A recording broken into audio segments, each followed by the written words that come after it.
Hello po, mapagpalang araw po mga kabisnes naming minamahal. Please pakisupport po mga kabisnes. Please like, share, and subscribe. Please support po Vera and Lito Official. Yun, pakisuportahan natin po mga kabisnes. Opo. Meron na pong sariling YouTube channel si Kuya Vera, si Kuya Lito at saka si Ate Vera. Thank you po. Ano lang po, unahin nyo, Vera and Lito, no? Vera ang nauna. Baka minsan kasi Lito una, Lito and Vera. Opo. Una po si Ate Vera kasi mas malaki siya. So yun na mga kabisnes, salamat po ha, supportahan natin sila. Thank you so much. Thank you po. Support po mga kabisnes, Vera and Lito official. Opo. Yan. Official na po sila mga kabisnes. Opo. Na sila Thank you ay po. isa na, excuse me po, isa ng vlogger.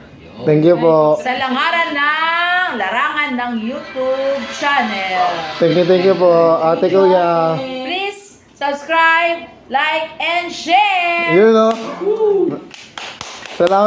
Maraming salamat po sa suporta nyo lagi sa Vera and Lito Official mga kabisnes. At syempre, wag po natin kalimutan ang Kabisnes Official, Papa Dins TV, at ang Kabisnes Family.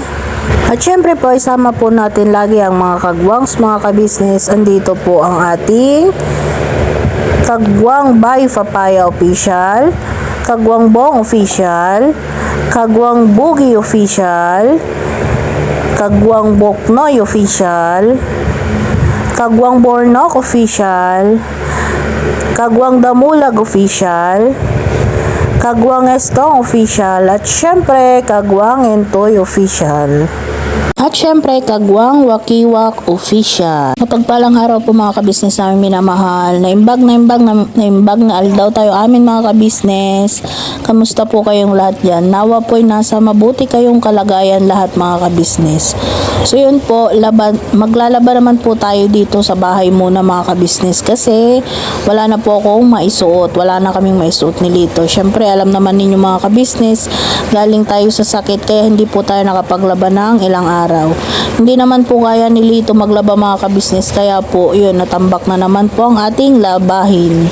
Kusot-kusot na po muna tayo mga kabisnes. At yan nga po pala mga kabisnes, may mga nababasa po akong comment na pagkaano po, bili daw po akong washing. Hayaan nyo po mga kabisnes, malay po natin banda-banda riyan mga kabisnes ay makakaipon po tayo ng pambili rin ng kahit single tab lang na washing. So maraming salamat po sa inyong mga concern mga kabisnes. So pero ngayon mga kabisnes ay tsaga-tsaga muna tayong magkusot. Syempre ano naman po mga kabisnes, wala namang choice kundi tsaga-tsaga muna mga kabisnes. So yun, kasi yung dating naipundar po natin na washing nung may tindahan pa po tayo ay naiuwi ko na po sa probinsya mga kabisnes. Yun ay ginagamit naman ang aking mother doon sa probinsya mga kabisnes. Nakabili po ako noon ay second hand lang mga kabisnes, pero ang tagal ko pong nagamit yun, kasi siguro po depende rin sa nagamit mga kabisnes. So yun, hanggang ngayon pinapakinabangan po ng aking Modra Bells mga kabisnes. Kaway-kaway po sa may hilig maglabang katulad ko mga kabisnes. At syempre, kaway-kaway din sa mga nagkukusot hanggang ngayon mga kabisnes. So yun, present po tayo doon mga kabisnes. Pero doon naman kila ate, naka-washing naman po tayo. Sabi nga ni ate minsan mga kabisnes, pag nalalaman niyang naglalaba ako ng gabi, sabi niyang ganun, dito ka na lang maglaba at may washing dito.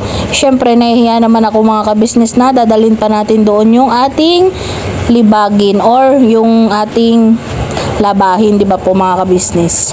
Wala rin mga kabisnes kung ako lang ha. Parang ano po minsan mga kabisnes, pag may iniisip po ako or may problema ako, pag naglaba ako, parang stress reliever ko yung paglalaba. Ewan ko lang mga kabisnes, ganun ako. Minsan pag gabi mga kabisnes, hindi ako makatulog at may iniisip ako. Yun, maglalaba ako ng maglalaba hanggang sa maging okay yung pakiramdam ko. Parang ganun ako mga kabisnes. Kayo ba na tatry nyo rin bang ganun? Katulad nga ng mga sinabi ko sa ibang mga vlogs ko mga kabisnes, pinaka magusto kong gawain sa gawaing bahay ay paglalaba. Yung iba po, pinakaayaw nila. Ako po pinakagusto.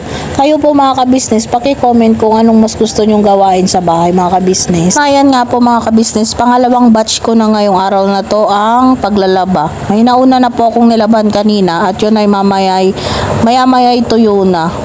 May mga nauna po ako kanina. Hindi ko na pag-isa pa po kasi ay kulang po ako ng hanger. Yun po, pag tuyo na po mamaya, tsaka ko po to masasampay mga ka-business. So yun mga ka-business, ito naman, kinuha ko na yung mga natuyo kong naunang nalabhan at ito'y tutupiin ko naman mga ka-business. Sa totoo lang po, ito po yung pinakaayaw ko talaga ring gawain sa loob ng bahay. Pero no choice tayo mga ka-business, tayo rin naman ang gagawa. Kaya gawin na po natin. At saka isa pa po mga ka-business, gagamitin ko po kasi yung mga hanger, kaya po tinanggal ko na po siya agad.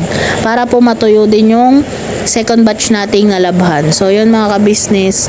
Sino po sa inyo ang ang may gusto, may ayaw din po ng pagtutupay mga ka-business?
So yun, tapos na tayong magtupi sa wakas mga ka-business. So ilalagay na po natin sa lagayan tong mga to mga ka-business. So yun mga ka-business, magbabalat naman ulit po tayo ng mga pipino mga ka-business.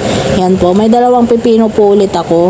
Babalatan ko po ulit at gagawin ko po ulit parang atsara mga ka-business. Yung may suka na may tamis, may konting tamis, may sibuyas.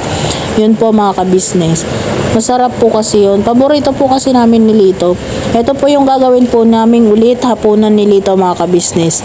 Ang ipapartner ko po dito ay nilagang, mag-i-steam lang po ako ng dahon ng kangkong mga ka-business.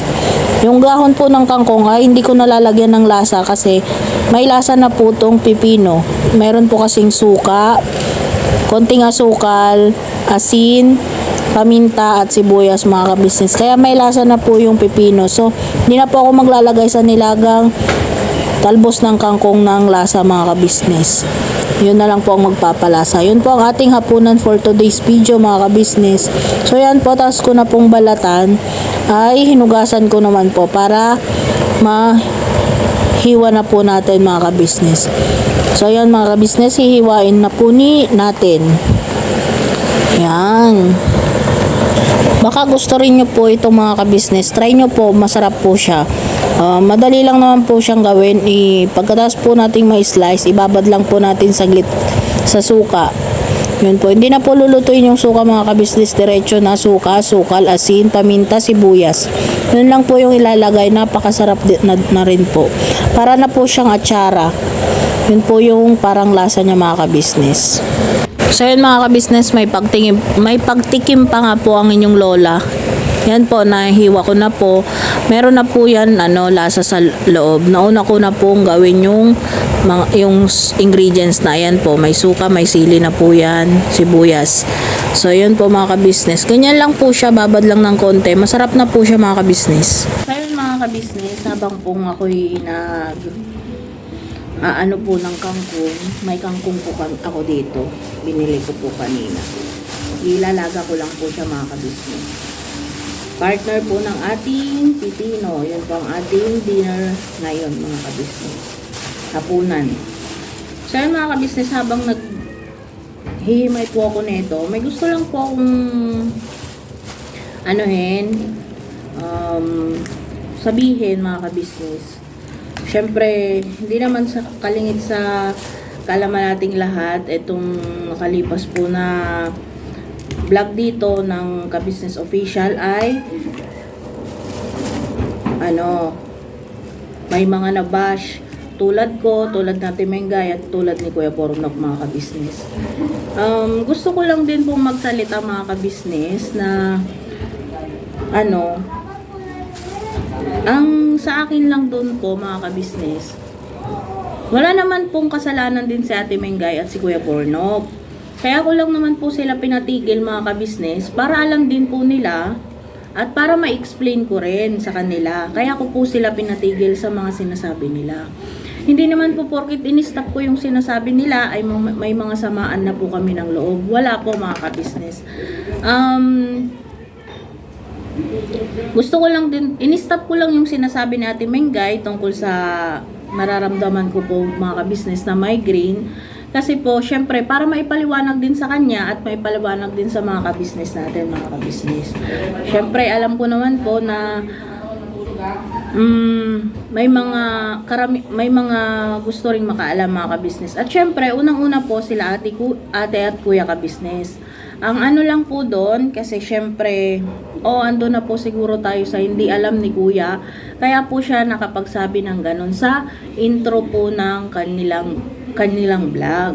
So, kaya po in-stop ko para alam din po nila yung ganun po mga ka-business. Syempre po, gusto ko lang din pong sabihin na wala po kaming samaan ng loob ni Ate Mengay at ni Kuya Bornok. Kaya ko po sila in-stop para alam din po nila at alam po ng lahat mga ka-business. At ito po ay hindi ko nasagot agad, pati po yung mga comments doon sa vlog na yon ng ka-business official mga ka-business. Kasi po ay nilimitahan ko nga po ang paghawak ng cellphone. Kasi nga po, di ba, sinusubong ang ating migraine. Ang ayaw po kasi ng migraine mga ka-business ay yung maliwanag at saka yung maingay. Yun po yung ng may migraine. Ang ayaw. Siguro po maintindihan ako ng mga kaparehas kung may migraine. At gusto ko lang din pong idagdag na wag po kayong magalit kay Ate Mengay, kay Kuya Bornok. Yung sa akin po, wala na po sa akin yun. Kahit ako po, binash din naman po.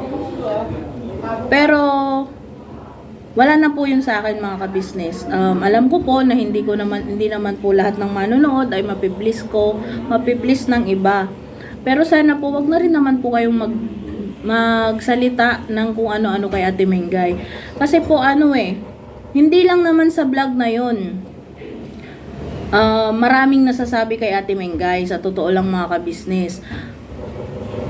Sa vlog ng ibang kagwang, sa vlog ko, may mga nasasabi po sila kay Ate Mengay na masama. Siguro po, hindi ko alam kung may nakakabasa ng mga pinagtatanggol ko rin si Ate Mengay mga ka-business. Kadalasan, kahit sa vlog ko, binubura ko na lang yung masasamang sinasabi nila kay Ate Mengay. Kasi kaalam ko na si Ate Mengay ay nanonood din ng vlog ng Vera and Lito Official mga ka-business. So, para sa akin kasi, yung bash nyo sa akin sa vlog ko, ay wala pong problema doon. Wala pong problema sa akin. Naiintindihan ko po kayo. Pero yung kay Ate Mengay po, kaya ko binubura minsan, kasi alam ko na below the belt po yung mga sinasabi sa kanya. Tsaka, wag naman po sana ninyong isipin na hindi ko po pinagtatanggol si Ate Mengay sa pagkakataon na yon, kasi nga hindi ko po natutukan ang paghawak ng cellphone nung ako'y kasalukuyang laging nasakit ang ulo mga ka-business. Siguro ang nakakaalam lang na pinagtatanggol ko rin si Ate Mengay kahit ibang vlogs mga ka-business.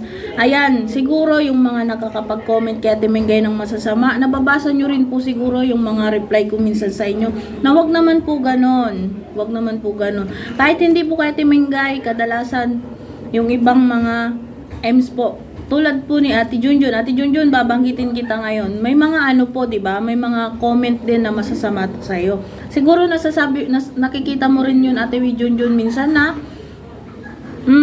nagsasalita rin ako.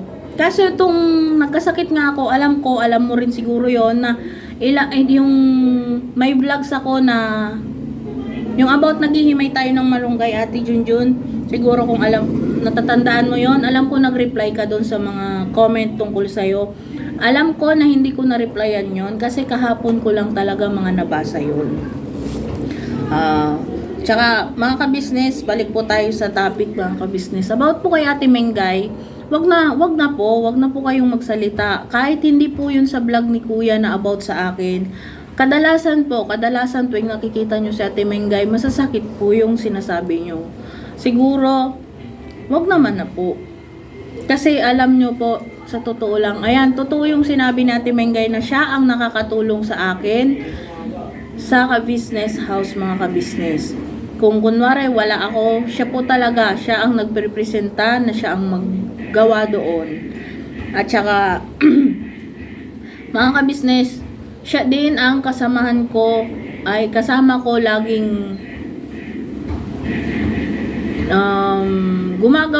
gumagawa sa kusina. Yan, alam din naman ng mga EMS na iba yan. Siya ang kadalasan po nakasakasama ko. Tsaka kay Kuya Bornok po, wag naman na po, hayaan nyo na po yung nangyaring yon. Wag na rin po ninyong si Kuya Bornok. Nasabi ko naman na po sa huling vlog dito ng ka-business official nung pumunta sila Kuya Bong, na wala po kaming mga samaan ng loob. Kasi pagka may samaan po kami ng loob doon, agad-agad napapansin, agad-agad naming pinag-uusapan. Yun po yung nangyaring yun, yung nung pumunta sila ritong dinalaw ako. Opo, aaminin ko po, siguro mataas yung tono ko doon, pero wala akong sama ng loob sa mga sinasabi nila. Nagpapasalamat pa po ako. Oo, andun siguro tayo sa napansin nyo yung mataas ang boses ko. Ewan ko po, siguro ang makakaintindi lang sa akin ay yung mga kaparehas ko na ganito ang tono. Pagka kunwari na biglang sumagot ay mataas po ang boses, parang pasigaw, parang pagalit. Siguro po ang makakaintindi lang po sa akin noon mga ka-business ay yung mga katulad ko rin. Pero hindi ko na po yun pangangatwiranan. Oo, andun na tayo sa ako yung napataas ang boses doon. Kaya sana po wag na ninyong iba sa Ate Mengay, si Kuya Bornok at kung sino pa man mga ka-business. Kasi sa totoo lang po mga ka-business, nung nabasa ko po yung mga comments sa kanya at yung sa akin, totoong nasaktan din po ako sa mga nasasabi sa kanya. Andun tayo sigurong prangka po minsan sa Ate Mengay. Pero di ba po, mas maganda yung prangkang ganun. Sa akin nga, nagagalit kayo kung hindi ako nagsasalita, di ba po? Kaya po, siguro po wag na lang po ninyong anuhin naman si Ate Mengay. Kahit hindi po doon sa vlog na yon, mga ka-business, siguro alam ng mga ka-business yan, karamihan. Kahit wala pa po yung vlog na yon, tinatadtad na po si Ate Mengay ng bash. Opo mga ka-business. Minsan nagsasabi sa amin si Ate Mengay, pero hindi na po siya na-mix sa harap ng camera mga ka-business. Opo, andun na tayo na siguro may pagkakataong prangka siya, pero mabait po talaga sa Ate Mengay mga ka-business. Ako na po ang nagsasabi. Sa maniwala kayo sa hindi, opo, ganun lang po siya magsalita, ganun po siya tumingin. Pero mabait po siya mga ka-business. Siya po ang number 1 mong maasahan, matatawag agad-agad kung ikaw ay may sakit. So yun mga ka-business, sana po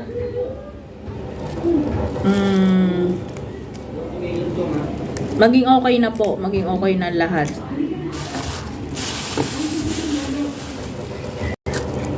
So ayan po mga ka-business, alam ko maraming nagmamahal kay Ate Mengay, marami ring nagbabash. Sana magmahalan na lang po tayo mga ka-business. Siguro hanggang dito na lang po yung aking paliwanag na tungkol about dito sa issue na to mga ka-business. Wala pong nagturo, walang nakiusap sa akin, nagawin ko po to. Sarili ko pong to mga ka-business, sarili kong sarili kong desisyon mga ka-business na gawin ko po to. Kasi nasasaktan din po ako sa mga na isasabi kay Ate Mengay na pati mga anak po niya ay dinadamay na minsan, na hindi naman po, wag naman po sana mga ka-business. So yun po mga ka-business,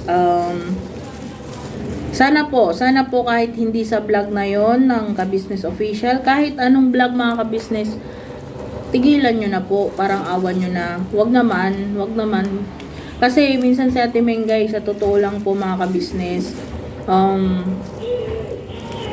maano lang din po si Ate Mengay. Tao lang din po si Ate Mengay, nasasaktan. Kahit hindi po siya agad-agad nagsasalita sa social media na nasasaktan siya. Siyempre po, ramdam po namin yon kasi kami yung nakakasama niya mga ka-business. So, please lang po. At saka pasensya na rin po kayo minsan na pag yung mga comment nyo about Ate Mengay ay nire-remove ko po kasi syempre bilang ako nasasaktan kasi kahit replyan ko po yung mga ganong comment mga ka-business, kahit paulit-ulit po naming replyan, sa totoo lang paulit-ulit lang din po sila niyang mababasa at masasaktan po siya. Kaya ang ginagawa ko po minsan, totoo lang, nagre-remove po ako kung about sa mga kagwangs at ems na masasakit ang sinasabi. Lalong-lalo na sa comment section namin.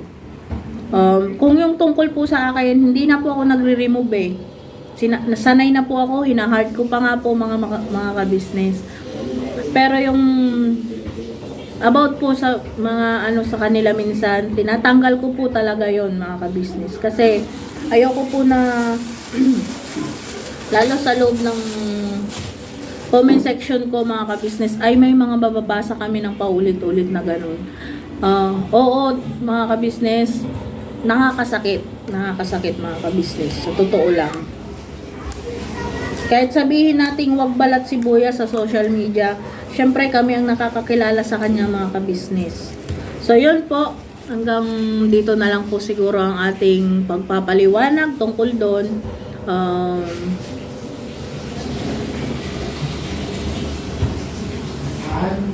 Magmahalan na lang po tayo mga ka-business. At God bless po sa ating lahat mga ka-business. Never say goodbye. Tomorrow is another day. Birabanat!